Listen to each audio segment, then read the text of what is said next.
नमस्कार। दूरदर्शन और स्वास्थ्य मंत्रालय के इस विशेष कार्यक्रम में आप सभी का स्वागत है। मैं हूं संजीव उपाध्याय।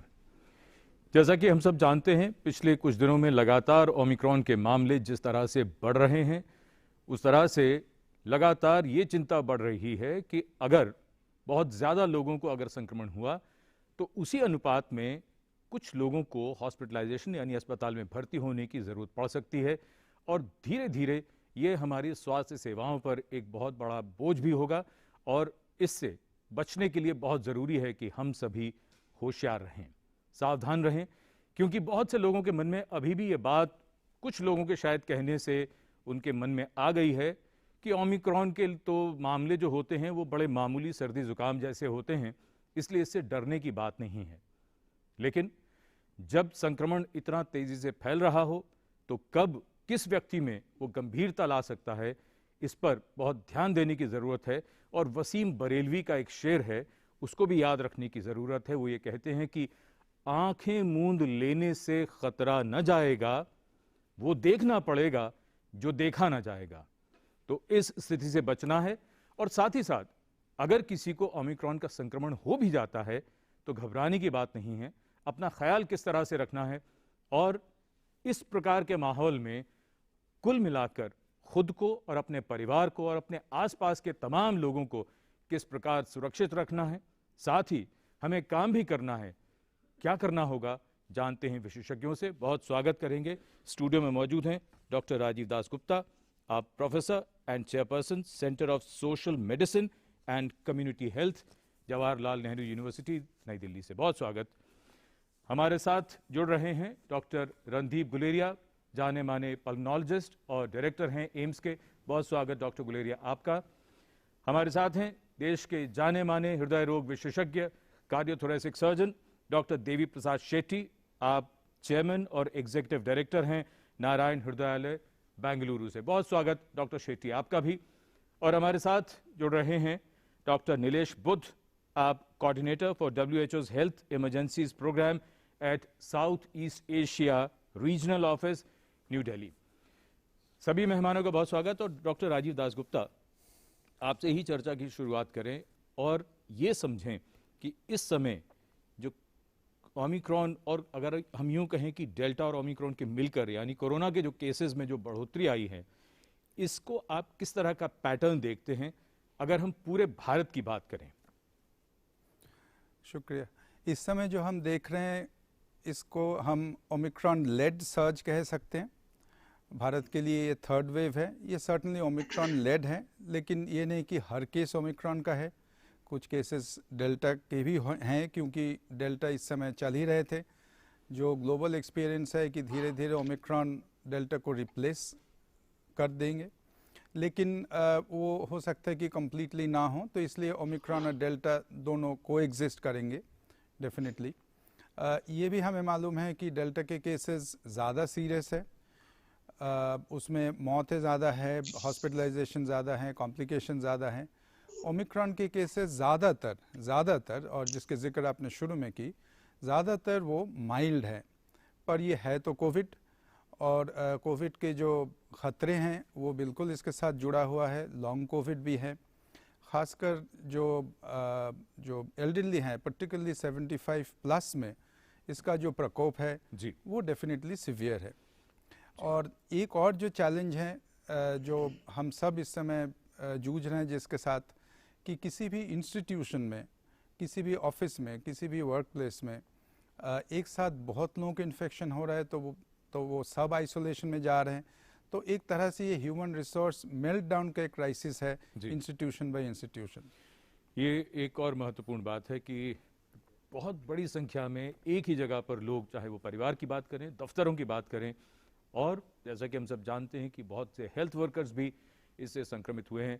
डॉक्टर नीलेश बुद्ध, आपके पास आना चाहेंगे और समझना चाहेंगे, अगर हम वैश्विक स्तर पर, ग्लोबल अगर स्टेज पर हम देखें और रीजनल जो क्षेत्रीय, जो साउथ ईस्ट एशिया का जो क्षेत्र है, अगर हम वहाँ देखें तो किस प्रकार से कोरोना के और ख़ास तौर पर ओमिक्रॉन के बाद ये मामलों की जो तस्वीर हमारे सामने उभर रही है वो किस तरह की है? धन्यवाद संजीव जी। ओमिक्रॉन जैसे आप जानते हैं कि 2 महीने पहले साउथ अफ्रीका और आसपास के कंट्रीज में आइडेंटिफाई किया गया अराउंड मिड नवंबर, और 26 नवंबर को WHO ने इसको वेरिएंट ऑफ कंसर्न घोषित किया। साउथ अफ्रीका में डेल्टा वेव अराउंड 16 वीक्स चला, 16 हफ्ते डेल्टा वेव चला, लेकिन ओमिक्रॉन करीब करीब 8 हफ्ते में कंट्रोल में आ रहा है। तो डेल्टा वेव के हिसाब से ओमिक्रॉन का जो लेंथ है, पीरियड ऑफ लेंथ, वो ऑलमोस्ट आधा है। दूसरा, साउथ अफ्रीका में देखा गया कि औसतन हॉस्पिटल स्टे जो है ओमिक्रॉन के ड्यूरिंग वो अराउंड 4 डेज था। जो डेल्टा वेव के दौरान जिनको हॉस्पिटलाइजेशन होना पड़ा था, वो average stay in the hospital was around 9 days। So उस हिसाब से देखा जाए तो Omicron definitely is less severe than Delta. लेकिन जो वल्नरेबल कम्युनिटी है, एल्डरली पीपल है, जो अनवैक्सीनेटेड है, जिनको साथ साथ कोमोर्बिडिटीज जैसे ब्लड प्रेशर, डायबिटीज, अस्थमा वगैरह है, उनमें ये डेंजरस हो सकता है। साउथ अफ्रीका के आसपास के कंट्रीज के बाद यूरोप और यूएसए में ये एक लिटरली एक्सप्लोजन मोड में वेव चल रहे हैं। यूरोप में साथ साथ डेल्टा वेव भी है, और लार्जली जो सीरियस केसेस या हॉस्पिटलाइज केसेस है वो अनवैक्सीनेटेड या विथ कोमोर्बिडिटी है। Similarly in USA also the same thing continues. The hospitalization and deaths are happening in only unvaccinated people. In fact, ये भी कहा गया है कि this is the Omicron wave, or in last couple of months, the Omicron and COVID is considered as pandemic of the unvaccinated and unmasked. हमारे reason में आए तो इंडिया के साथ साथ आसपास के साउथ ईस्ट एशिया के कंट्रीज, बांग्लादेश, नेपाल, थाईलैंड बहुत भारी मात्रा में केसेस रिपोर्ट कर रहे हैं। एंड हम ये सोच रहे हैं कि वेस्ट टू ईस्ट, ये म्यांमार और इंडोनेशिया भी अगले हफ्तों में केसेस इंक्रीज करना शुरू कर देंगे। और इंडिया में जैसे आपने बताया 2.5 lakh up to 2.6 lakh cases आ रहे हैं, और Mumbai and Delhi may have just peaked। लेकिन इतने सारे केसेस आ रहे हैं, तब इम्पोर्टेंट चीज़ यह है कि हम हॉस्पिटलाइजेशन और सीरियस केसेस को ठीक से मॉनिटर करें। और दिल्ली में एंड मुंबई में और बाकी स्टेट्स में भी fortunately the hospitalisation is less than 15% bed capacity occupied. So ये एक बहुत अच्छी साइन है। सो इसमें 2-3 चीज़ें हैं कि Omicron is definitely less severe than Delta, but it should not be dismissed just as a flu like illness और कॉमन सर्दी जुकाम की तरह। दूसरा, ये अनवैक्सीनेटेड कम्युनिटी, अनवैक्सीनेटेड पीपल में ये ज़्यादा फैल रहा है, उसमें सीरियस केसेस होने के चांसेस बहुत ज़्यादा है जी। तो vaccination and masking, these are 2 very important messages that I would like to convey. Okay, doctor Randeep Guleria, हम आपके पास आना चाहेंगे। जो बात अभी डॉक्टर नीलेश बुद्ध सामने रख रहे थे कि अगर हम हॉस्पिटलाइजेशन की बात करें, लोगों के अस्पताल में भर्ती होने की बात करें, आपसे यहाँ 2 प्रश्न मैं पूछना चाहूँगा। पहला तो ये कि क्या वाकई ओमिक्रॉन काफ़ी हल्का है, मामूली सर्दी जुकाम जैसा ही है? और दूसरा ये कि अगर हम अस्पतालों में एडमिशन्स की अगर बात करें कोरोना के केसेस की, और ख़ास तौर पर ओमिक्रॉन को लेकर, या हम ये मान लें कि ओमिक्रॉन और डेल्टा दोनों को मिलाकर, तो पिछले दिनों में किस तरह का ट्रेंड है? सबसे पहले मैं यही कहना चाहूंगा कि आस्ता आस्ता हम ये देख रहे हैं कि हमारे देश में Omicron is becoming the dominant variant. मतलब कहीं ये डेल्टा है, लेकिन आस्ता आस्ता कुछ दिनों में केसेस जो सर्ज हो रहे हैं, जो बढ़ रहे हैं केसेस, प्रिडोमिनेंटली ओमिक्रॉन के कारण हो रहे हैं। और ये वेरिएंट जो है, इसमें जैसे हमने देखा इम्यून एस्केप मैकेनिज्म भी है। लेकिन हम ये भी देख रहे हैं कि चाहे हम हॉस्पिटल का डेटा देखें, हमारे यहाँ कोई 250 के करीब पेशेंट्स एडमिटेड हैं, ये वेव पिछली वेव की तरह थोड़ी सी भिन्न है। और भिन्न इसलिए है कि इसमें 2-3 चीजें समझना जरूरी है। एक चीज तो ये, जैसे आपने कहा कि ये जो वेव है, ऑल्दो इसमें माइल्ड केसेस हैं लेकिन नंबर बहुत ज्यादा है। इसलिए अगर हम पिछले वेव की तरह देखें, डेल्टा वेव, डेल्टा हम कहते थे उससे पहले जो वुहान वेरिएंट है उससे ज्यादा इन्फेक्शियस है, ये वेरिएंट उससे भी ज्यादा इन्फेक्शियस है, और इसलिए परिवार के परिवार या पूरा ऑफिस का ऑफिस जो है इन्फेक्ट हो रहा है। तो इसका मतलब केसेस बढ़ेंगे, और केसेस की जो एब्सोल्यूट नंबर्स हैं, डेली केसेस हैं, वो काफी हद तक ज्यादा होंगे as compare to the Delta variant. दूसरा हम ये देख रहे हैं कि इसमें अनलाइक जो पहले हम डेल्टा वेरिएंट में देख रहे थे कि ज्यादातर हमारे पेशेंट्स उस टाइप के आ रहे थे जिनको वायरल निमोनिया हो रहा था, ऑक्सीजन की कमी हो रही थी, वेंटिलेटर की जरूरत पड़ रही थी, हाई फ्लो ऑक्सीजन की जरूरत पड़ रही थी, उस टाइप के पेशेंट्स ज्यादातर नहीं आ रहे। पेशेंट्स जो हमारे पास ज्यादा आ रहे हैं वो कोमॉर्बिडिटीज या एल्डरली या जिनको अभी वैक्सीन नहीं लगा है। तो ये जो वेव अब आ रही है, इसमें ज्यादा ध्यान उन लोगों का रखना है जिनको कोमॉर्बिडिटीज हैं, हाइपरटेंशन है, डायबिटीज हैं, फेफड़े कमजोर हैं, क्योंकि उनको जो कोविड है वो अभी गले में या सांस की नाली में ही रह रहा है, फेफड़े के अंदर नहीं जा रहा है, लेकिन वो उनके अंडरलाइंग कोमॉर्बिड बीमारी है उसको डिसरप्ट कर रहा है। मान लो किसी को हार्ट की प्रॉब्लम है तो कोविड के कारण उसका हार्ट फेलियर हो रहा है, किडनी की प्रॉब्लम है तो एकदम क्रिएटिनिन बढ़ रहा है, डायलिसिस की जरूरत पड़ रही है, फेफड़े कमजोर हैं तो कोविड के कारण एकदम फेफड़ों में सांस की तकलीफ ज्यादा हो जाती है, नेबुलाइजर की ऑक्सीजन की जरूरत पड़ सकती है। तो ये जो हम देख रहे हैं ये पिछली वेव से भिन्न है, और इसलिए इसमें मल्टी डिसिप्लिनरी अप्रोच की भी जरूरत पड़ जाती है, क्योंकि पहले तो ये था कि आपको निमोनिया हुआ और सिर्फ वालों को देखने की जरूरत है, अब मल्टीपल सिस्टम्स वालों को भी देखने की जरूरत है। साथ साथ उन लोगों में जिनमें इम्यूनिटी कम है, जैसे हम कह रहे हैं कोमॉर्बिडिटीज वाले, उनमें ज्यादा केसेस हॉस्पिटल में आ रहे हैं। यंग लोग या जिनको वैक्सीन लग चुका है उनमें ज्यादातर ये माइल्ड इन्फेक्शन ही हो रहा है, जुकाम, नजला, गले की खराश, खांसी कुछ दिन ज्यादा रहती है, कभी कभी 3 हफ्ते भी रह सकती है। ज्यादातर ये माइल्ड इन यंगर एज ग्रुप में जिनको वैक्सीन लगा है।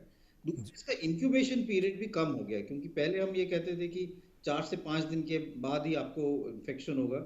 ओमिक्रॉन में हम देख रहे हैं कि एवरेज 3 दिन का है, मतलब आपको किसी के कॉन्टैक्ट में आए 3 दिन में ही सारे जो घर के फिर से लक्षण आने लगते हैं। तो ये वेव पिछले वेव से थोड़ा अलग है। मेरा मानना है कि इसमें एडमिशंस होंगे, काफी होंगे, क्योंकि नंबर, अगर हम कहें कि सिवियरिटी कम है लेकिन नंबर्स ही उतने बढ़ जाते हैं तो हॉस्पिटलाइजेशन उतनी ही हो जाएगी, और हॉस्पिटलाइजेशन कोमॉर्बिडिटीज और एल्डरली और अनवैक्सीनेटेड की ज्यादा होगी as compare to younger age group and those who are vaccinated. तो हमें इस तरह से आपको ध्यान रखने की जरूरत है। होपफुली जैसे साउथ अफ्रीका में देखा गया कि ये वेव जल्दी बढ़ेगी और जल्दी ही कम हो जाएगी, तो should be able to come back to normal early. Okay, doctor Devi Shetty, हम आपके पास आना चाहेंगे और ये समझना चाहेंगे, if we talk about Bengaluru, हमने देखा कि बेंगलुरु कर्नाटका में भी पिछले दिनों में केसेस में काफ़ी उछाल आया है, काफ़ी संख्या बढ़ी है, और ख़ास तौर से अगर हम बेंगलुरु की बात करें तो ये भी कहा जा रहा है कि सेकेंड वेव जो डेल्टा की वेव थी उसके मुकाबले अभी हॉस्पिटलाइजेशन कम है। आपसे हम ये समझना चाहेंगे कि हॉस्पिटलाइजेशन कितना कम है और आप क्या ट्रेंड देख रहे हैं, वो कौन लोग हैं जिनको अस्पताल में भर्ती होने की ज़रूरत पड़ी है, ख़ासतौर पर अगर हम बेंगलुरु की बात करें। डॉक्टर शेट्टी। हमारा हॉस्पिटल में 200 स्टाफ मेंबर्स को पॉजिटिव टेस्ट हो गया है, कोविड हो गया है। 200, none of them required hospitalization, none of them required oxygen, basic cold cough medicines, they were fine. Okay. 200 people. ये हमारा हॉस्पिटल में पीक ऑफ डेल्टा वेव का टाइम में अबाउट 700 पेशेंट्स को हम ट्रीट करते थे इन वन हॉस्पिटल। अभी हमारा हॉस्पिटल में देयर आर अबाउट 30 पेशेंट्स। वो 30 patients, hardly 5 or 7 of them in the ICU. They are elderly people and none of them are vaccinated, and they are elderly with comorbid condition. So essentially ये picture है कि generally though our positivity rate है, the delta wave का time में हमारा hospital का positivity rate था around 25-35%. Okay. अभी it is exceeding 50%. उसका बाद भी number of people who are getting admitted to the hospital is extremely small. हमारा only hope है कि all the models of prediction of COVID उन्हें बोलते हैं कि फर्स्ट वीक ऑफ फरवरी में नंबर ज्यादा हो सकता है और 1 वीक 2 वीक्स उन्हें पीक होके बाद में आस्ते आस्ते कम हो सकता है। वो समय में हम देखना चाहते हैं how many people will require hospitalisation. लेकिन अभी क्या हो रहा है, it is a very very optimistic scenario. It's a good scenario क्योंकि बहुत लोगों को कोविड हो रहा है लेकिन हॉस्पिटल में भर्ती नहीं हो रहा है। और एक प्रॉब्लम है, हमारा most of the hospital staff are getting infected. अगर फरवरी में ज्यादा नंबर हो गया तो और हमारा हॉस्पिटल स्टाफ को इन्फेक्शन हो गया तो प्रॉब्लम होता है। लेकिन गुड न्यूज है कि हमारा पल्मोनोलॉजिस्ट ने इन्फेक्शन होके पॉजिटिव हो गया, 5 डेज क्वारंटाइन करके उन्हें वापस आ गया ड्यूटी करने के लिए। So essentially we are blessed in living in a country where there are very passionate doctors who are very very duty bound. So essentially अभी हमको टेंशन करने की जरूरत नहीं क्योंकि even if the number increases more than Delta, our country is prepared. Hospitals are prepared. Okay. We have adequate number of oxygen beds, PPE. So I am optimistic that we can manage irrespective of what number the Omicron hits. Doctor Shetty, आपकी बात सुनकर बहुत से लोगों को बड़ी तसल्ली हुई होगी। डॉक्टर गुलेरिया, हम आपके पास आना चाहेंगे। यही बात जो डॉक्टर शेट्टी ने भी सामने रखी, इसी को थोड़ा सा और समझना चाहेंगे। आपने इंक्यूबेशन पीरियड की जो बात कही थी कि जल्दी इसके लक्षण आ जाते हैं इस ओमिक्रॉन के, और साथ ही साथ जैसे डॉक्टर शेट्टी कह रहे थे कि लोग 5 दिन में 6 दिन में रिकवर होकर वापस काम पर भी लौट आए। ये साइकिल ज़रा हम समझना चाहेंगे। और बहुत से लोग जो होम आइसोलेशन में जाते हैं, वो होम आइसोलेशन डेल्टा के मुकाबले कितना भिन्न है? क्या लोग 5 दिन में ठीक होकर अपने काम पे लौट आए? जरा ये थोड़ा सा एक्सप्लेन कर दीजिए दर्शकों के लिए।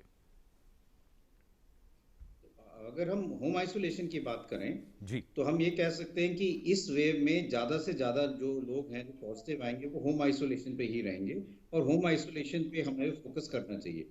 अगर हम हेल्थ केयर वर्कर्स की बात करें तो जो अभी गाइडलाइंस आई हैं उन्होंने यही कहा है कि आप 7 दिन, अगर आप एसिम्प्टोमेटिक है या कोई बुखार नहीं है 3 दिन के लिए, तो 7 दिन बाद आप आ सकते हैं। आप अपना मास्क N95 मास्क लगा के पूरी तरह से काम कीजिए। हम कई हेल्थ केयर वर्कर्स हमारे हॉस्पिटल में तो ये भी कर रहे हैं कि क्योंकि मामूली बुखार है, जुकाम नज़ला है, तो क्योंकि वो आइसोलेशन पे है, वो घर से टेली कंसल्टेशन भी कर रहे हैं, जिससे वो पेशेंट्स को आइसोलेशन में है लेकिन टेलीफोन के थ्रू या टेली कंसल्टेशन के थ्रू उनका इलाज भी कर पाए और उनकी देखभाल भी कर पाए। तो होम आइसोलेशन के साथ साथ health care workers teleconsultation भी कर रहे हैं क्योंकि माइल्ड इलनेस है, और 5 से 7 दिन बाद जब वो ठीक हो जाते हैं तो अपने N95 मास्क लगा के वापस आ सकते हैं। और इससे हेल्थ के जो हमारा हेल्थ का वर्क फोर्स है वो इतना सफर नहीं करता, क्योंकि जैसे हम देख रहे हैं कि काफी हेल्थ केयर वर्कर्स को कोविड हुआ है। हम यही उम्मीद कर रहे हैं कि जल्दी से वो रिकवर होकर फिर एक वो प्रोटेक्टेड फोर्स हमारे पास होगा, क्योंकि जब ये केसेस बढ़ेंगे तो ये वाले हेल्थ केयर वर्कर्स प्रोटेक्टेड रहेंगे। एक बात इसी से जुड़ी डॉक्टर गुलेरिया, जैसे किसी भी व्यक्ति को अगर वो पॉजिटिव हो जाता है तो उसको होम आइसोलेशन में कब तक रहना चाहिए, और क्या दोबारा टेस्ट कराने के लिए मना किया जा रहा है? क्या ज़रूरत है या बिल्कुल ज़रूरत नहीं है दोबारा टेस्ट कराने के लिए कि वो नेगेटिव है या नहीं है? अभी को जो गाइडलाइंस हैं वो क्लियरली यही कह रही हैं कि अगर आप एसिम्प्टोमेटिक या माइल्ड सिम्टम हैं और अगर 7 दिन हो गए हैं और आपको 3 दिन से बुखार नहीं है, सिर्फ खांसी परसिस्ट कर रही है, जैसे मैंने पहले कहा था खांसी कुछ दिन लंबी रह सकती है, तो टेस्ट कराने की जरूरत नहीं है, आप वापस काम पे आ सकते हैं। मास्क आपको रेगुलरली लगाना है, कोविड अप्रोप्रिएट बिहेवियर रेगुलरली करना है। ये हेल्थ केयर वर्कर्स के लिए भी है और जनरल पब्लिक के लिए भी है। फिर से टेस्ट करने की कोई जरूरत नहीं है। और बाकी जो दवाइयाँ घर पर रहकर लोग जो लिया करते थे, और सोशल मीडिया पर तो व्हाट्सएप बड़ी जल्दी एक से दूसरे को जाता था, पूरी दवाइयों की लिस्ट होती थी, ये भी लीजिए, ये भी लीजिए, विटामिन लीजिए। इस बार कुछ ऐसा करने की जरूरत है? कोई प्रोटोकॉल है उसमें डॉक्टर गुलेरिया? बिल्कुल। जो पहले हम दवाइयाँ कई लोग यूज करते थे, हाइड्रोक्सीक्लोरोक्विन, आइवरमेक्टिन या और टाइप की दवाइयाँ, इस वेव में ओमिक्रॉन के लिए इसकी किसी की जरूरत नहीं है। सिम्टोमेटिक ट्रीटमेंट की है, अगर बुखार है तो पैरासिटामोल लीजिए, अगर जुकाम नज़ला है तो एंटी एलर्जिक लीजिए, स्टीम लीजिए, कुछ घरेलू नुस्खे हैं वो का आप कर सकते हैं। खांसी है तो खांसी की दवाई अपने डॉक्टर से संपर्क करके ले सकते हैं। कोई स्पेसिफिक ट्रीटमेंट जैसे हम पहले दे रहे थे उसकी जरूरत नहीं है, क्योंकि पिछले 2 साल से हमें इन्फेक्शन के बारे में और ज़्यादा ज्ञान हुआ है और ये पता चला कि इन ट्रीटमेंट की इतनी ज़रूरत नहीं है और अभी तो माइल्ड केसेस ही हैं, इसलिए सिम्टोमेटिक ट्रीटमेंट से ही सब लोग ठीक हो रहे हैं। जी, डॉक्टर राजीव दासगुप्ता, ये बताइए कि अब जैसे ओमिक्रॉन की जैसी आहट हुई थी दुनिया में, तो सारी दुनिया में चिंता इस बात को लेकर थी कि किस तरह से ये मामले रोके जाएं। तो रोकने का सबसे बढ़िया तरीका ये है कि यात्रियों को जो हवाई यात्रा से आते हैं उनको आने ना दिया जाए। अगर हम महामारी को समझना चाहें दुनिया के पर्सपेक्टिव में, दुनिया के परिप्रेक्ष्य में, तो क्या इस तरह की महामारी और क्या अब, क्योंकि ओमिक्रॉन ऐसा तो लगता नहीं, आप ही सब विशेषज्ञ कहते हैं कि ये आखिरी वेरिएंट तो है नहीं कोविड का, कोरोना का, तो अब हमारा क्या रिस्पांस होना चाहिए?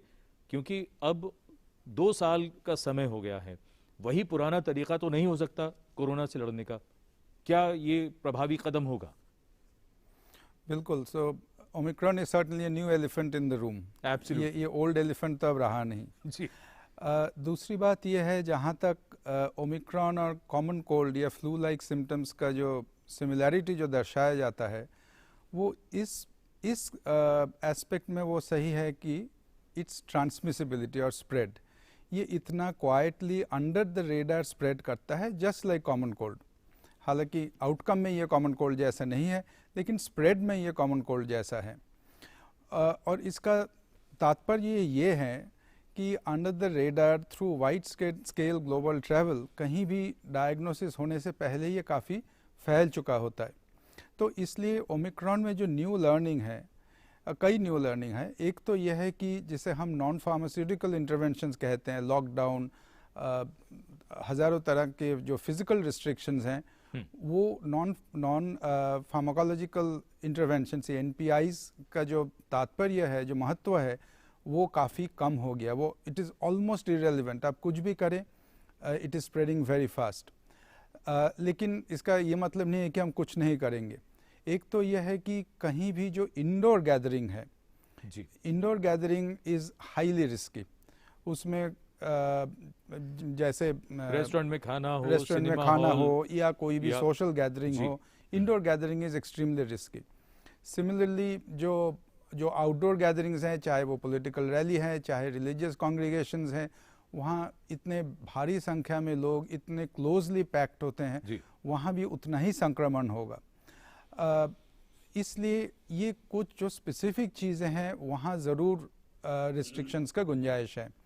और थर्ड चीज़ ये है, हम इंस्टीट्यूशंस की बात कर रहे थे, डॉक्टर गुलेरिया, डॉक्टर शेट्टी, सब लोग यही बता रहे हैं कि इतने भारी संख्या में हेल्थ वर्कर्स बीमार हो रहे हैं। वो हर इंस्टीट्यूशन में बीमार हो रहा है, चाहे वो पुलिस स्टेशन हो, चाहे बैंक हो, जहाँ भी एसेंशियल सेक्टर्स में जहाँ भी ओपन है, वहाँ सब इंस्टीट्यूशंस इसके साथ जूझ रहे हैं। वहाँ रैपिड टेस्ट का, लैटरल फ्लो टेस्ट का या सेल्फ टेस्ट का गुंजाइश है कि अपने आप को चेक करें और अगर पॉजिटिव आते हैं तो आइसोलेट करें।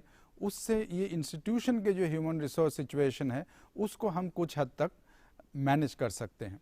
ये बहुत इम्पोर्टेंट बात है कि अगर लक्षण है तो टेस्ट ज़रूर कराएं। और अब तो आप खुद भी टेस्ट कर सकते हैं घर पर, उस पर भी ज़रा चर्चा करेंगे। उससे पहले वो नंबर नोट करें जिस पर फ़ोन करके आप विशेषज्ञों से ज़रूर प्रश्न पूछना चाह रहे होंगे। हमारे कई दर्शक कार्यक्रम में फ़ोन करते हैं, तो नंबर नोट करिए। नंबर आपके टेलीविज़न स्क्रीन पर है, 011 दिल्ली का STD कोड और स्टूडियो का नंबर 23097532।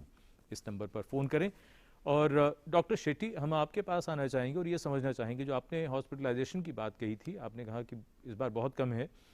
अगर हम बात करें डेल्टा में जिनको भी कोविड का संक्रमण हुआ था, डेल्टा का, और ख़ास तौर पर वो लोग जिनको किसी भी तरह के दिल का कोई रोग, कोई हार्ट प्रॉब्लम था, तो क्या ओमिक्रॉन से अगर उनको फिर से कोई संक्रमण होता है, इन्फेक्शन होता है, तो क्या उनको कोई ख़ास ध्यान रखने की ज़रूरत है, इसके बावजूद if they have mild symptoms only?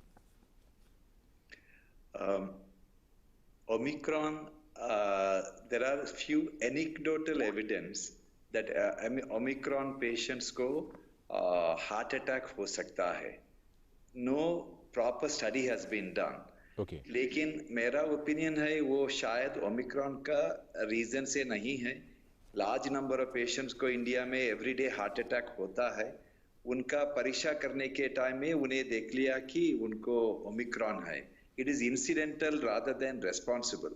But कोई स्टडीज अभी तक नहीं हो गया to prove whether omicron is responsible for the heart attack. Delta wave में quite a few patients, even young patients को पोस्ट कोविड सिंड्रोम का संबंध से क्वाइट ए फ्यू पेशेंट्स को हार्ट का weakness, what we call as a cardiomyopathy type picture हो गया. 6 महीना 8 महीने के बाद भी उनको रेगुलर एक्टिविटी नहीं कर सकते हैं. एग्जॉशन होता है, उनका पल्स रेट हमेशा ज़्यादा है. ऐसे पेशेंट्स को हम क्वाइट ए फ्यू पेशेंट्स को देख लिया. बट जनरली सभी पेशेंट ने आस्ते इम्प्रूवमेंट देख रहे, they are showing the improvement. So this is our experience. But कुछ पेशेंट को बहुत समय तक प्रॉब्लम हो रहा है. Even after COVID, them getting the relief after 6 months, 8 months. Yes. Ji, doctor Nilesh आपके पास आना चाहेंगे. और कई विशेषज्ञों का ये कहना है कि अब तो हमें आदत डाल लेनी चाहिए, क्योंकि लोगों को उम्मीद थी कि शायद अब कोविड अब ख़त्म हो जाए दुनिया से, अब चला जाए. लेकिन अब कई एक्सपर्ट्स का ये कहना है कि अब हमें आदत डाल लेनी चाहिए. ये कोविड हमारे साथ अब कुछ साल रहेगा, तो जीवन शैली को थोड़ा बदलना होगा वगैरह वगैरह. अगर हम पिछली जो महामारियां रही हैं इस दुनिया में, उसके अगर हम परिप्रेक्ष्य में देखें तो क्या समझ में आता है? क्या इस बीमारी से हमारा बहुत जल्दी क्या पीछा नहीं छूटने वाला? ये बहुत अहम सवाल है. पूरे ह्यूमन हिस्ट्री में आप देखिए पेंडेमिक्स बहुत हुए. पहले बहुत प्लेग्स और कोलेरा वगैरह पेंडेमिक्स हुए थे. आप शायद याद कर पाएंगे London plague, black plague, Russian plague etcetera. लेकिन जो रिसेंट ह्यूमन हिस्ट्री में हुआ है, स्पेनिश फ्लू जिसको कहते हैं, हालांकि वो स्पेन से शुरू नहीं हुआ था बट स्पेनिश फ्लू से जाना जाता है. तब से हमारे पास फ्लू, सीजनल फ्लू से हम जूझ करते हैं. एवरी ईयर लोगों को बिलीव नहीं होगा कि 3 से 6 लाख लोग सिर्फ फ्लू से मर जाते हैं. तो flu has become endemic and it's a seasonal epidemic proportion में आता है. Similarly, it is thought that COVID, coronavirus भी evolve होगा और eventually it will establish a biological equation with humans and हम उनके साथ रहेंगे. Eventually in the endemic mode, maybe in future as a childhood illness, but right now we are in the middle of the pandemic. And we have to tackle it like other experts in the panel have mentioned. बहुत important है कि हम इसको mild illness करके dismiss ना करें और continuously monitor करें. एंड यस, इन फ्यूचर हमें इनके साथ जीना सीखना पड़ेगा. हम सीख ही रहे हैं. जी, डॉक्टर गुलेरिया, ये बताइए कि बहुत से लोग जिनको डेल्टा का संक्रमण हुआ, उसके बाद उनको वैक्सीन भी लग गई, और उनमें से कई लोग हैं जिनको ओमिक्रॉन भी हो गया. तो इसको हम किस तरह से समझें कि इसके बाद क्या कोविड का कोई भी वेरिएंट आएगा, उनको फिर खतरा नहीं होगा, या ये अभी हाइपोथेटिकल सवाल हो जाएगा बिल्कुल ही? ये हमें, तो अगर हम और वायरसेस को देखें, इन्फ्लुएंजा वायरस को देखें, तो उसको देख के हम समझ पाएंगे कि ये इसमें क्या सिचुएशन है. जब ये पैंडेमिक शुरू हुआ था, जब ये वायरस आया था, तो ये नया एक वायरस था. इस वायरस में ये बैट से ह्यूमंस में आया. इसकी एक क्षमता ये हुई कि ह्यूमन टू ह्यूमन स्प्रेड ये जल्दी से कर पाया और चाइना से शुरू होकर सारे दुनिया में फैल गया. तब किसी भी ह्यूमन बीइंग में इम्यूनिटी नहीं थी। अब सिचुएशन ऐसी है कि कई, जैसे आपने कहा कि लोगों को नेचुरल इन्फेक्शन भी हुआ है, वैक्सीन भी लगी है, तो ज्यादातर लोगों में कुछ हद तक इम्यूनिटी या तो नेचुरल इन्फेक्शन से या वैक्सीन से आ गई है। तो सिचुएशन अब थोड़ी अलग है as compare to the past. अगर हम इन्फ्लुएंजा की बात करें तो इन्फ्लुएंजा वायरस भी म्यूटेट करता है, जिसको हम कहते हैं कि एंटीजेनिक ड्रिफ्ट होता है, मतलब आस्ते आस्ते उसमें थोड़ा सा म्यूटेशन होते रहता है। लेकिन क्योंकि हमारी इम्यूनिटी ठीक रहती है, हमारे ऑलरेडी उस वायरस को हम पहचान सकते हैं, चाहे वो थोड़ा चेंज हो गया हो, तो हमें जुकाम, नजला, बुखार हर मौसम जब बदलता है, कई लोगों को होता है, इन्फ्लुएंजा इन्फेक्शन होता है उनका, हम अगर थ्रोट स्वैब लें तो उसमें इन्फ्लुएंजा आएगा, लेकिन वो सीरियस इलनेस नहीं होती और वो एक एंडेमिक बीमारी हो जाती है। अगर हम पिछले कई सालों का डेटा देखें तो अगर हम इन्फ्लुएंजा की बात करें जिसकी वैक्सीन भी है और जो हम इतने सालों से देख रहे हैं, तो 30 to 40,000 people every year die in USA because of influenza। तो ये ऐसा नहीं है कि जो कोविड है या कोरोना है ये चले जाएगा। ज्यादातर लोगों में माइल्ड इन्फेक्शन होगा, कुछ लोग जिनकी इम्यूनिटी कम है या बुजुर्ग है उन्होंने सीवियर इन्फेक्शन भी हो सकता है, लेकिन ये फिर एक एंडेमिक बीमारी बन जाएगी और हम इसको जैसे नॉर्मल फ्लू है उसकी तरह आस्ता आस्ता एक्सेप्ट करने लगेंगे। बीच बीच में कभी कभी एकदम केसेस बढ़ेंगे भी, स्पॉट ऑफ केसेस हो सकते हैं, और ये हमने H1N1 में भी देखा, जिसको हम स्वाइन फ्लू कहते हैं। H1N1 भी 2009 में एक पैंडेमिक बन के आया था, इतना सीरियस नहीं था, लेकिन तब भी बहुत ज़्यादा पैनिक था। आस्ता आस्ता अब वो हम देख रहे हैं कि it has become like a normal flu. Corona भी उस तरह की तरफ जा रहा है, इसलिए केसेस तो आते रहेंगे, लेकिन जैसे नए वेरिएंट्स आएंगे हमारी इम्यूनिटी भी बेटर रहेगी, और मेरा मानना है कि नेक्स्ट जनरेशन वैक्सीन भी आएंगी, तो हम जैसे जैसे नए वेरिएंट्स देखेंगे, न्यू वैक्सीन जो इन्फ्लुएंजा की जैसे हर साल नई वैक्सीन आती है वैसे उसको कवर करने के लिए वैक्सीन भी होंगी, और ज्यादातर लोगों में माइल्ड इन्फेक्शन होगी। यस, ये बात सही है कि कुछ लोगों में सीरियस इन्फेक्शन भी हो सकती है, लेकिन इतना ज्यादा जैसे हम आजकल देख रहे हैं उस टाइप का नहीं होगा।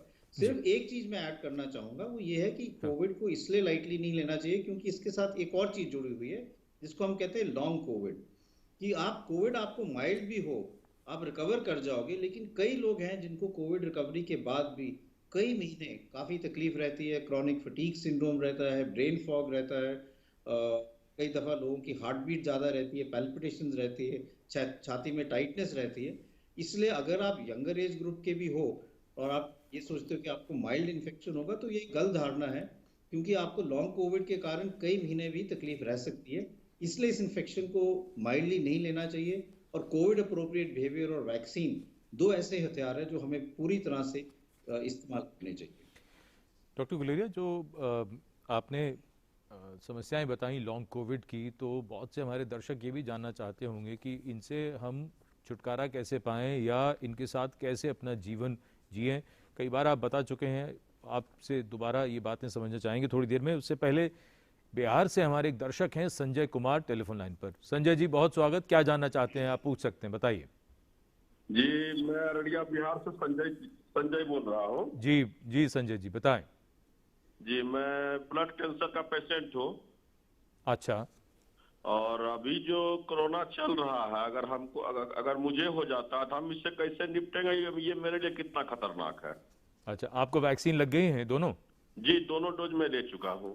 अच्छा, डॉक्टर गुलेरिया क्या कहना चाहेंगे आप इन्हें? तो अगर ये दोनों डोज वैक्सीन के ले चुके हैं तो इनको काफी हद तक इनके बॉडी में प्रोटेक्शन है, और जो अभी तक हम डेटा देख रहे हैं, जो लोग जिनको सीरियस इन्फेक्शन ओमिक्रॉन से हो रहा है वो ज्यादातर वही लोग हैं जिनको वैक्सीन नहीं लगा हुआ या जिनकी जो कोमॉर्बिडिटी है वो कंट्रोल में नहीं है। तो शायद इन्होंने कहा कि इनको ब्लड कैंसर की तकलीफ है, अगर वो स्टेबल कंडीशन में है तो अपना इनको इतना घबराने की बात नहीं। लेकिन मैं फिर यही दोहराऊंगा कि कोविड अप्रोप्रिएट बिहेवियर इनके लिए बहुत जरूरी है, क्योंकि ये थोड़े हाई रिस्क ग्रुप में आते हैं। इसलिए आप बाहर जब भी जाएं तो अपना मास्क जरूर लगाएं, हाथ जरूर धोएं। अगर कहीं ऐसी जगह जहाँ पे भीड़ इकट्ठी हो रही है वहां पे ना जाएं, क्योंकि आपको थोड़ा ज्यादा ध्यान रखने की जरूरत है। जी, अब बारी बारी से ये भी आप सभी विशेषज्ञों से ये भी समझें कि ओमिक्रॉन जिस तेजी से फैल रहा है, जो कदम उठाए जा रहे हैं, हम उसमें ऐसा और क्या कर सकते हैं कि जिससे ओमिक्रॉन की रफ्तार को हम रोक सकें? क्या हम ऐसा कुछ कर सकते हैं? डॉक्टर देवी शेट्टी, आपसे शुरू करते हैं। जैसा कि बेंगलुरु के बारे में हमने पढ़ा कि वहाँ पर यह भी है कि अगर कोई अपार्टमेंट, कोई बिल्डिंग है तो उसमें अगर 3 केसेस आते हैं तो शायद वो उसको कंटेनमेंट जोन किया जाएगा, इस तरह की गाइडलाइंस हैं शायद। आप correct me if I am wrong. तो इस तरह के जो कदम हैं जहां कंटेनमेंट जोन बनाते हैं, आपको क्या लगता है हमको क्या और कदम जरूर उठाना चाहिए जिससे ओमिक्रॉन न फैले? मोस्ट इम्पॉर्टेंट स्टेप है सभी लोगों ने कोविड अप्रोप्रिएट बिहेवियर फॉलो करना है। गवर्नमेंट ने बहुत रूल्स कर सकते हैं, सोसाइटी ने सब मिलके बहुत बोल सकते हैं, लेकिन अनलेस लोगों ने ये कोविड अप्रोप्रिएट बिहेवियर को सीरियसली नहीं लेते हैं तो प्रॉब्लम होता है। और आप सारा लोगों को देख रहे हैं, सभी लोगों ने मास्क वेयर कर रहे हैं, लेकिन mask is below the mouth और द नोज। वो मास्क वेयर करने से कोई बेनिफिट नहीं है। और most important activity the action है, we should avoid crowded places. That is important. हम क्राउडेड प्लेसेस क्रिएट नहीं करना है। अगर क्राउडेड प्लेसेस हो गया तो वहां नहीं जाना है। That is a very important, specially closed crowded places. So most important impact a COVID prevention करने के लिए personal responsibility towards their own health, that is the most important. That can protect to quite a large extent. Okay. और अगर कोई family member में और कोई लोगों को सर्दी काशी हो गया तो symptomatic patient should get themselves tested very early. क्योंकि अगर उनका कोविड पॉजिटिव है तो उन्हें दूसरा लोगों को स्प्रेड नहीं करते हैं। So these are the simple advice I can give. Okay, doctor Nilesh Budh, आपसे समझना चाहेंगे कंटेनमेंट जोन और उसके साथ साथ नाइट कर्फ्यू या वीकेंड कर्फ्यू, इस तरह की चीज़ें, इसमें और क्या किया जा सकता है कि ये वायरस इतनी तेजी से न फैले या हम इसको नियंत्रित कर सकें? यस, ये एक तो हाईली इन्फेक्शियस वायरस है एंड बहुत लोगों ने, बहुत एक्सपर्ट्स ने पिछले दिनों में कहा है कि it is very difficult to escape from it. ये बहुत सारे परसेंटेज ऑफ पॉपुलेशन को इन्फेक्ट करेगा। और अच्छी बात यह है कि बहुत सारे लोग एसिम्टोमेटिक या एकदम माइल्ड इलनेस में रहेंगे। जैसे डॉक्टर देवी शेट्टी ने कहा, in addition to masking and avoiding crowded and indoor places, home care management जितना सपोर्ट कर सके डिस्ट्रिक्ट लेवल पर, स्टेट लेवल पर, भारत सरकार के बहुत दिशा निर्देश इस पर है, गाइडेंस है। तो in addition to home care management, ये जो virtual consultation, teleconsultation with the doctors, family physicians, ताकि जो लोग को ये क्वेश्चन है, जो इन्फेक्टेड है या उनके फैमिली मेम्बर्स इन्फेक्टेड है, उनको सपोर्ट किया जा सके। ये जो आप माइक्रो कंटेनमेंट जोन, ये नाइट कर्फ्यू, वीकेंड कर्फ्यूज, ये लेयर्ड अप्रोच है जो सर्टेन स्टेज ऑफ इन्फेक्शन में थोड़ा बहुत हेल्प कर सकता है। At least it will avoid unnecessary, unessential gatherings. लेकिन इतना फैल रहा है, इतनी इनकी इन्फेक्शियसनेस है कि इसके अभी लिमिटेड इम्पैक्ट हो सकता है। इसीलिए most important thing is Covid appropriate behaviour to be supported by home care management. Okay, doctor Rajeev Dasgupta, यही सवाल आपसे। आप कार्यक्रम से पहले चर्चा में जब आपसे बात हो रही थी तो आपने कहा कि ये बहुत तेज़ी से फैल रहा है, हमें कुछ और नए कदम कुछ देखने चाहिए। बताइए, क्या कहना चाहेंगे आप? एक तो ये है जो जैसे डॉक्टर शेट्टी ने खासकर ये बताया जी, कि जो जिनकी कुछ बीमारी है या कोई क्रॉनिक मेडिकेशन पे हैं, इन अदर वर्ड्स जिनके रिस्क ज़्यादा हैं, वो कुछ एक्स्ट्रा कदम उठाए ताकि वो एक्सपोज ना हो। जी, एक तो ये है। दूसरी है कि अगर कोई भी मैस इवेंट्स का ऑर्गेनाइजेशन होता है जी, या सरकार के तरफ से उसकी अनुमति दी जाती है, वो इस समय नहीं होना चाहिए, बिल्कुल नहीं होना चाहिए। एक चीज़ और भी जो हम एक्सपीरियंस कर रहे हैं ग्लोबली, जी, not only is the duration of the Omicron led surge less than the Delta wave, उसके जो पीक है वो भी कम है। डेल्टा के जो पीक केसेस थे उससे ओमिक्रॉन कम है, और सिंपली इसलिए कम है क्योंकि इम्यूनिटी काफ़ी ज़्यादा है इस समय।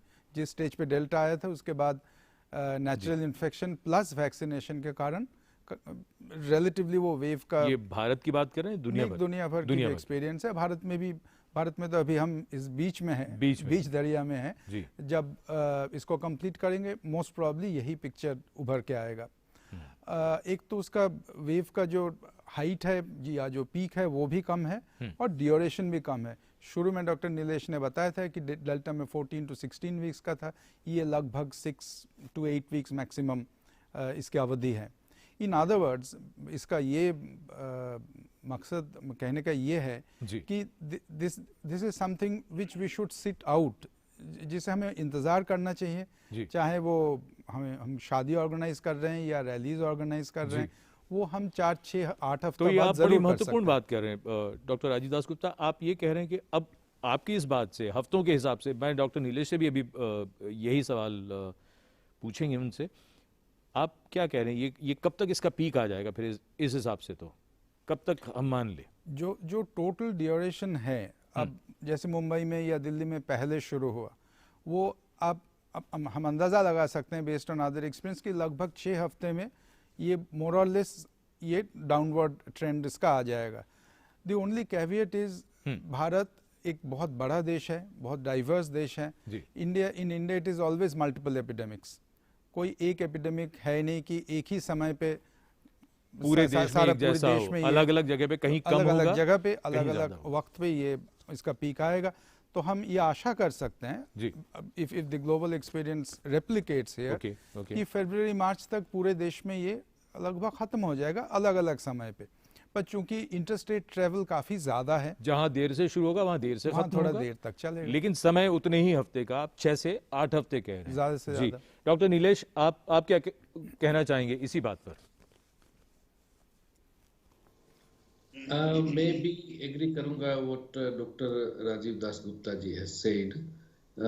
हमारा हालांकि हर एक पॉपुलेशन और सब पॉपुलेशन का प्रोफाइल, डिटेल्स, एक्सपीरियंस अलग रहता है, फिर भी ज़्यादातर हम अपने पॉपुलेशन को साउथ अफ्रीका के एक्सपीरियंस के साथ रिलेट कर सकते हैं। यंगर पॉपुलेशन है and naturally infected with Delta wave and then now very aggressive vaccination campaign, और बाकी कंट्रीज में जो ओमिक्रॉन का एक्सपीरियंस रहा है उस हिसाब से हम ये एक्सपेक्ट कर सकते हैं कि अगले 4 से 6 हफ्तों में एटलीस्ट नेशनल पीक तो हो ही जाएगा। बट बहुत बड़ा देश है, छोटे छोटे अलग अलग शहर में अपना पीक हो सकता है। जो एक नेशनल पिक्चर हम देखेंगे उसमें वो हम समझ नहीं पाएंगे। बट अलग अलग राज्य जैसे कोई for example UP, Bihar, Punjab, Jharkhand जिसमें वैक्सीनेटेड पॉपुलेशन इतना नहीं है, इंडिया का वैक्सीनेशन एग्रेसिव है, बट बहुत सारे डिस्ट्रिक्ट्स एंड स्टेट्स है जिसमें vaccination varies, and then north eastern states में भी, तो इनका वेव विल फॉलो। बट ज़्यादातर next 4 to 6 weeks are very crucial to monitor. ठीक है, हमारे एक दर्शक हैं जो जुड़ गए हैं, हरीश सिंह हैं, सोलन हिमाचल प्रदेश से टेलीफोन लाइन पर। हरीश सिंह जी, बहुत स्वागत, क्या जानना चाहते हैं बताइए। जी, मेरा प्रश्न इस तरह का है कि इतना समय हो गया जी कोरोना को आए हुए जी, लेकिन अभी भी जो एजुकेटेड इवन साइंटिफिक कम्युनिटी भी जी, बहुत सारे लोग ये समझते हैं कि मास्क लगाने से सफोकेशन होगा जी, और ये बड़ी भ्रांति है। तो किस तरह का मास्क इस्तेमाल किया जाए, और साथ ही सर कि इससे सफोकेशन होने के क्या कोई चांसेस रहते हैं या नहीं रहते हैं, तो ये मैं जानना चाहता हूँ सर आपसे। ये आपका सवाल बहुत ही अच्छा सवाल है, क्योंकि अक्सर लोग इस तरह की बातें करते हैं और सोशल मीडिया पर इस तरह की बातें फैलती हैं। डॉक्टर गुलेरिया, आपसे मैं चाहूँगा कि आप इस प्रश्न का उत्तर दें। ये सवाल बहुत लोग करते हैं कि अगर हम मास्क लगाएंगे तो हमारी ऑक्सीजन कम हो जाएगी, सफोकेशन हो जाएगी, या कई लोग ये कहते हैं कि हमारी कार्बन डाइऑक्साइड शरीर में बढ़ जाएगी और उसके कारण हम बेहोश हो सकते हैं या कोमा में जा सकते हैं। इसमें इस दोनों धारणाओं में कोई सच नहीं है। अब मैं सिंपल सा एक एग्जांपल दूंगा कि हम अगर ऑपरेशन थिएटर की बात करें तो सारे जो डॉक्टर्स और ऑपरेशन थिएटर में जो लोग हैं वो सुबह से शाम मास्क लगा रखते हैं और अपना ऑपरेशन भी करते हैं, और पूरा कई 8-8 12-12 घंटे का ऑपरेशन होता है। तो अगर वो मास्क अगर ये मास्क के कारण उनकी सफोकेशन हो रही होती तो शायद वो 8-10 या 12 घंटे का ऑपरेशन नहीं हो पाता। कई दफा तो ट्रांसप्लांट करते हैं जो 12 घंटे से ज्यादा भी रहता है और मास्क लगा के रखते हैं, और इसमें कोई सच नहीं है। कई लोग ये कहते हैं कि इसमें हमारी जो है रीब्रीदिंग हो जाती है, कि जो हम सांस बाहर ले रहे हैं वही सांस अंदर आ जाता है।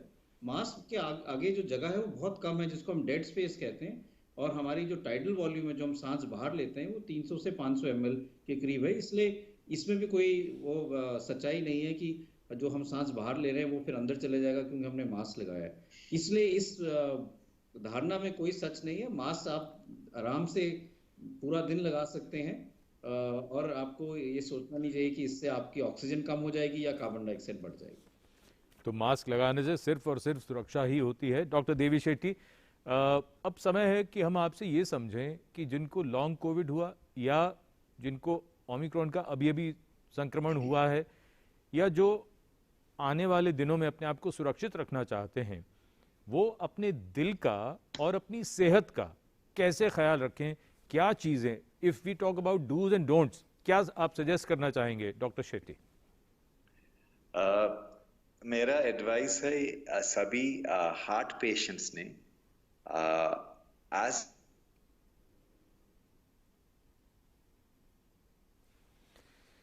लगता है थोड़ा सा कुछ तकनीकी समस्या आ गई है।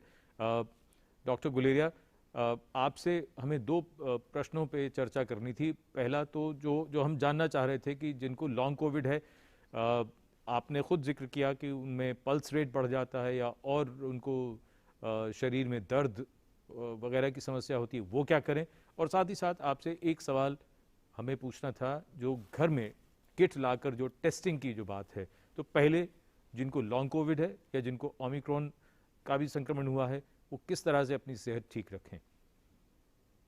जिनको लॉन्ग कोविड है या जिनको अभी ओमिक्रॉन हुआ है, दो चीज़ें बहुत ज़रूरी हैं। एक तो ये है कि अपनी डाइट अच्छी रखें, आहार अच्छे रखें, fresh fruit, green leafy vegetables और बैलेंस डाइट लें। ज़्यादातर घर का ही खाना खाएं, बाहर खाना ना लें, क्योंकि उसमें कई चीज़ें ऐसी मसालेदार हो सकते हैं जो आपके गले में खराश कर सकते हैं, और वायरस के कारण वैसे ही गले में खराश ज़्यादा रहती है। दूसरा, एक्सरसाइज ज़रूर करें। योगा से बहुत फर्क पड़ता है, और हमने लॉन्ग कोविड में भी जो रिसर्च की अभी तक उसमें देखा है कि जिन लोगों को हम योगा या मेडिटेशन और साथ में योगा कराते हैं उनमें इम्प्रूवमेंट ज़्यादा बेहतर रहती है। इसलिए बिसाइड सिम्टोमेटिक ट्रीटमेंट, जैसे किसी को कुछ और तकलीफ हो तो उसके सिम्टोमेटिक ट्रीटमेंट के साथ साथ जो हम योगा कराते हैं, ब्रीदिंग एक्सरसाइज कराते हैं, उससे काफ़ी हद तक फर्क पड़ता है। तो लॉन्ग कोविड के लिए हमें जो है एक पूरा स्ट्रैटेजी बनानी पड़ेगी। लेकिन ये बात सही है कि हर एक के अलग अलग लक्षण होते हैं। कईयों के लक्षण है सांस की तकलीफ के कारण, तो उसके लिए थोड़ी एक्सरसाइजेज अलग हैं। कईयों के कुछ और लक्षण है, तो आप अपने डॉक्टर से संपर्क करके एक्सरसाइज करें या फिर अपने योगा स्पेशलिस्ट से। और अब तो बहुत जगह लॉन्ग कोविड की क्लिनिक्स भी खुल गई हैं, तो वहाँ पे जाके आप अपना चेकअप भी करा सकते हैं। जी, दूसरा सवाल था जो होम टेस्टिंग किट जो आजकल लोग बहुत इस्तेमाल कर रहे हैं ओमिक्रॉन के दौरान, उसके बारे में हम आपसे चाहेंगे कि आप बताएं कि वो कितनी कारगर हैं, कब इस्तेमाल करें और कब उसके आगे अगर RT-PCR कराना हो तो कब कराएं? तो दो चीजें मैं कहना चाहूंगा होम टेस्टिंग किट से पहले, कि ये जैसे हम कह रहे थे कि हम आगे कर सकते हैं, जब ये ओमिक्रॉन के इतने केसेस बढ़ रहे हैं, कोविड अप्रोप्रिएट बिहेवियर और वैक्सीन तो इम्पॉर्टेंट है, लेकिन साथ में मैं ये भी कहूंगा कि एक हमें सिंड्रोमिक अप्रोच भी होना चाहिए। अगर आपको इससे लक्षण है, जैसे हम देख रहे हैं कि मान लो एक शहर में ओमिक्रॉन के कोविड के केसेस ज्यादा आ रहे हैं, अगर आपको जुकाम, नजला, बुखार है, तो आप ये समझ लीजिए कि आपको कोविड है और आप अपने आप को आइसोलेट कर लीजिए। टेस्ट भी कराएं, लेकिन आइसोलेट भी शुरू में कीजिए, कई लोग ऐसे करते हैं कि हमने टेस्ट करा लिया, जब तक टेस्ट की रिपोर्ट आएगी तब तक हम घूमना शुरू कर देते हैं, बाहर चले जाते हैं, मार्केट में चले जाते हैं, तो आप इन्फेक्शन फैला रहे हैं। तो presume you are positive unless proved otherwise. और इसीलिए मैं ये कहूंगा कि उनको भी और उनके घर वालों को जो साथ में क्लोज कॉन्टैक्ट्स हैं वो भी अपना पूरा ध्यान रखें और थोड़ा आइसोलेट करें, तो हम चेन ऑफ ट्रांसमिशन को कुछ हद तक रोक पाएंगे। तो एक अगर आपको कुछ भी कोविड जैसे लक्षण हो तो आप अपने आप को पहले आइसोलेट कीजिए, फिर अपना टेस्ट कराएं। अगर ये गलत धारणा ना रखें कि पहले जब रिपोर्ट आएगी तब देखी जाएगी। दूसरी होम टेस्टिंग किट है। होम टेस्टिंग किट जो है वो रैपिड एंटीजन जो हम टेस्ट करते हैं उसकी तरह ही है। सबसे पहली जरूरी चीज तो ये है कि आप उसको ठीक से देख लें कि आप उसको कर लें। ऐसा ना हो कि आपने जो स्वैब है वो नाक के सिर्फ बाहर वाले हिस्से में ही डाला और पूरे अंदर नहीं गया, क्योंकि फिर वो फॉल्स जो नेगेटिव रिजल्ट आ जाएगा। ठीक है, तो पूरी तरह से उसका देख लें, उसमें चित्र भी बनाए कि आपको कैसे टेस्ट करना है। अगर वो टेस्ट पॉजिटिव है, जिसका मतलब कि आपके किट में जो वो है लैटरल फ्लो टेस्ट में दोनों लाइनें आती हैं, तो इसका मतलब आप पॉजिटिव हैं। एक कंट्रोल की लाइन और एक टेस्ट की लाइन, अगर वो दोनों लाइनें आती तो आप पॉजिटिव हैं, तो इसका मतलब कि आप डेफिनेटली पॉजिटिव हैं और इसको आप अपने फोन के माध्यम से अपलोड भी कर सकते हो डेटा आईसीएमआर की वेबसाइट पे। लेकिन फिर आपको और कोई टेस्ट कराने की जरूरत नहीं, आपको ये समझ लेना चाहिए कि आप पॉजिटिव हो। अगर आप नेगेटिव हो, मान लो ये टेस्ट नेगेटिव आता है, तो फिर अगर आपको लक्षण है तो आपको अपना आरटीपीसीआर टेस्ट जरूर कराना चाहिए। ये ना समझें कि ये नेगेटिव है इसका मतलब आपको कोविड नहीं है। इस टेस्ट की अहमियत यही है कि positive test is definitely positive, but negative test doesn't rule out Covid. इसलिए ये बहुत जरूरी है कि अगर आप नेगेटिव हो और आपको कोविड के लक्षण है तो आरटीपीसीआर जो गोल्ड स्टैंडर्ड है वो कराना बहुत जरूरी है। ये टेस्ट आसान है, घर पे कर सकते हो, 5 मिनट लगते हैं, लेकिन इसके ही रिपोर्ट पे आप आगे ना जाएं। अगर आपको लक्षण है तो जरूर अपना आरटीपीसीआर टेस्ट कराएं। जी, कार्यक्रम में समय लगभग समाप्त हो चुका है। हम धन्यवाद देना चाहेंगे doctor Guleria, doctor Nilesh Buddh, doctor Rajiv Das Gupta और डॉक्टर देवी शेट्टी जो आज हमारे साथ जुड़े। आप सभी मेहमान अपने कीमती विचार आपने साझा किए हमारे साथ। और चलते चलते एक बार फिर हम आपसे यही दोहराना चाहेंगे कि कोरोना के संक्रमण को हल्के में मत लीजिए। हल्के लक्षण ज़रूर हैं ओमिक्रॉन के, लेकिन ये हल्के में लेने की चीज़ नहीं है, क्योंकि ये कोरोना है और कोरोना से भी हमें लड़ना है। और लड़ने के लिए बहुत ज़रूरी है कि हम उम्मीद बाकी रखें। शकील आज़मी का एक शेर है, वो ये कहते हैं कि परों को खोल ज़माना उड़ान देखता है, ज़मीं पे बैठ के क्या आसमान देखता है। अपना ख्याल रखिए, मिलते हैं अगले कार्यक्रम में, तब तक के लिए नमस्कार।